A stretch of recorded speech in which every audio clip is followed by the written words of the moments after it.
Happy Sunday, peeps. Welcome to my Sunday edition of Happy Hour with Jennifer, myself, your virtual bartender. I'm going to do things a little differently today. It is Sunday, and what do people love on Sundays? Brunch. And what goes with brunch? Bloody Marys and mimosas. Today, I'm going to concentrate on different kinds of champagne drinks, cocktails for your Sunday brunch.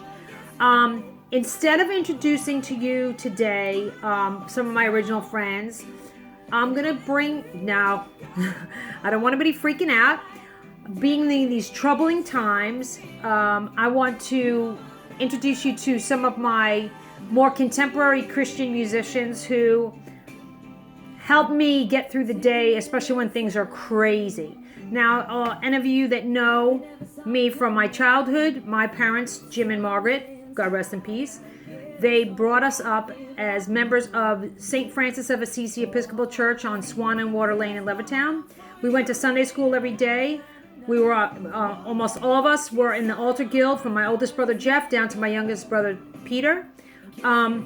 We also, I just want to say that some of my earliest memories of learning how to read music was singing hymns in church. But today we're not going to stick with the traditional hymns. Today we're going to stick with some upbeat musicians that, shout out to Way FM, Charleston, South Carolina. They're a Christian radio station. Before you guys go, oh, they're not pushy. It's just about loving Jesus and treating people as human beings and spreading the love of Jesus. Nothing crazy. But in these trying times, I think it's very important. First off, right now, we're listening to Francesca Battistelli. Great voice. Love her. We'll also hear from We Are Messengers, Mercy Me, maybe a little bit of Switchfoot. But anyway. So today we're going to start with the history of champagne. I'm going to try to make it short and sweet because there's a lot of history. Kind of like the gin situation. So most of you all know that champagne comes in so many different kinds. You have the old Corbel Brut, the fancy stuff, which is this is a rosé. This bottle I'm not opening until I buy a house. My favorite brand in the whole entire world, Veuve Clicquot. This is a rosé. Also a Chandon rosé. Used to be Moet and Chandon. Now it's called Chandon. But for today's drinks, I'm going to use prosecco. The Italians, champagne. And one thing about champagne, you cannot call it champagne unless it's actually from the Champagne region of France. This is prosecco, La Marca. Very good. Italians do a very good job as well. And because it's a small bottle, I won't be wasting it. I'm not opening a huge bottle for a couple of cocktails. Okay, so the history of champagne has seen the wine evolve from being a pale pinkish still wine to the sparkling wine now associated with the region. The Romans were the first to plant vineyards in this area of northeast France, with the region being cultivated by at least the 5th century, possibly earlier.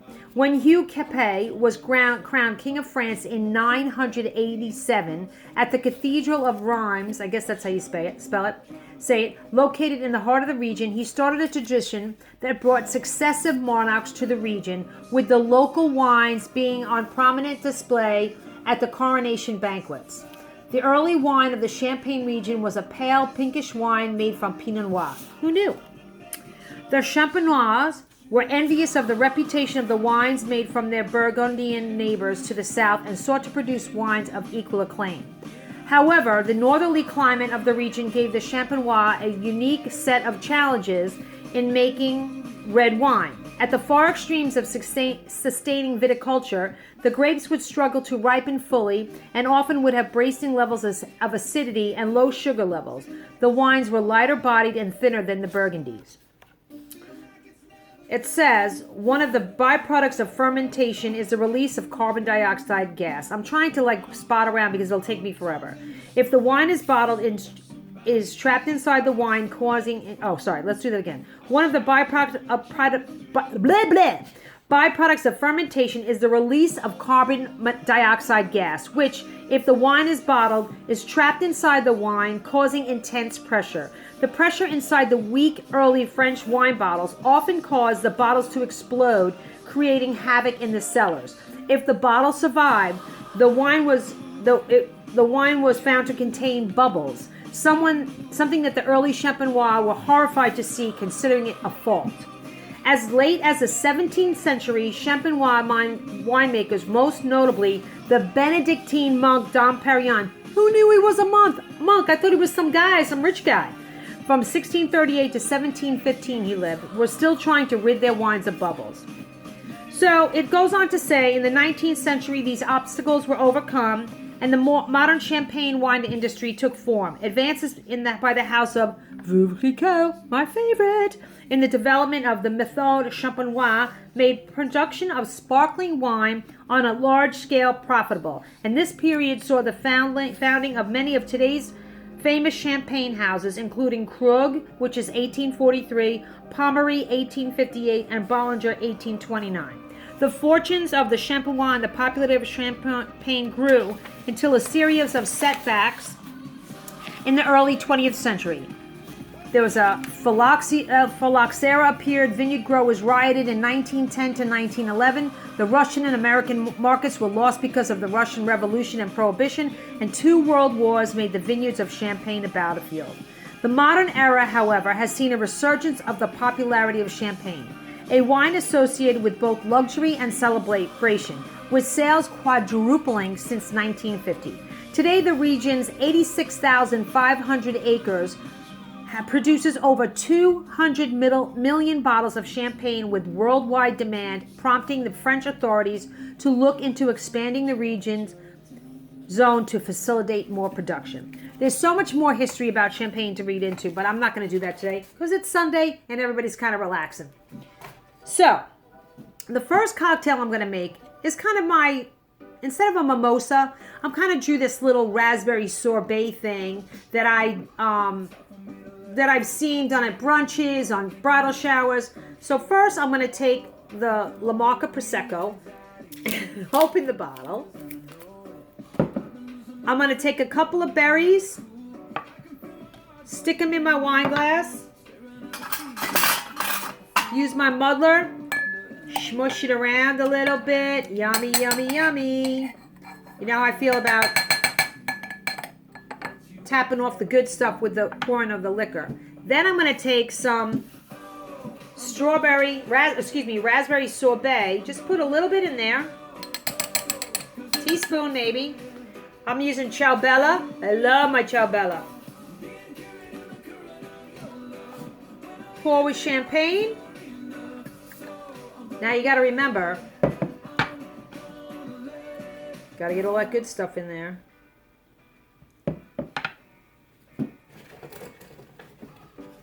Going to use a straw to stir it up a little bit.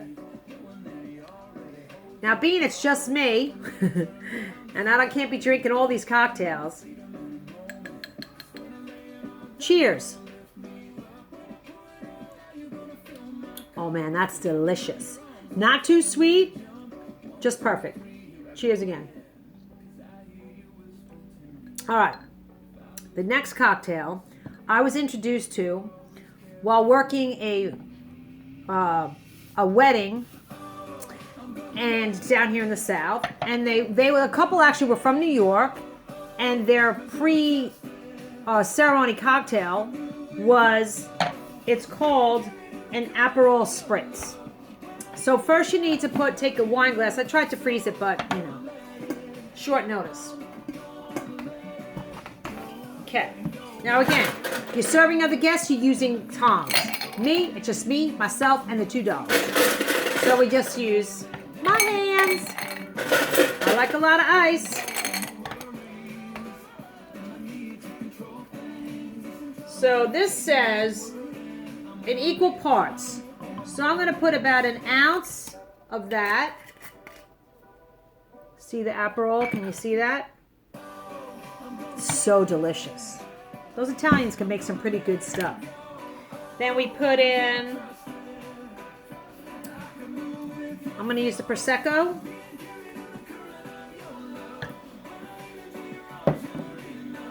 Oh, I'm gonna let it.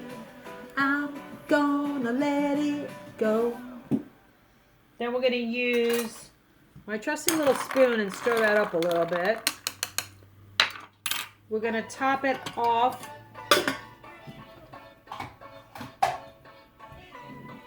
I'm gonna top it off with club soda.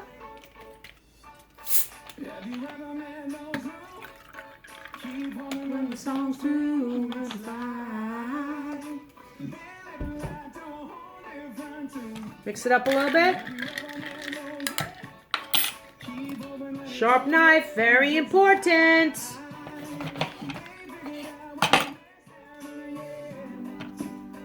Have a squeeze of a squeeze of orange. Put that in there. Cheers. Wow, that is freaking delicious. Screw the mimosas. This is the cocktail to be drinking. Magically delicious. Okay, now, everything that's going on in the world today, very scary. A lot of people out of work. It's very scary, I understand. Oh, I forgot to put some more jewelry on. But anyway, I'm just doing a little quick self-promotion. Tips are not necessary,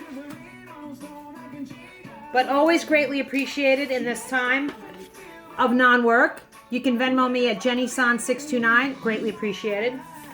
And also, the jewelry that I wear, except for my cross, is made by me. You can check out my website, my Etsy shop. It's called Sunlit and Happy. All one word on Etsy.com. And before I leave you on this Sunday night, I just want to say to you, one of my favorite radio stations down here is Way FM.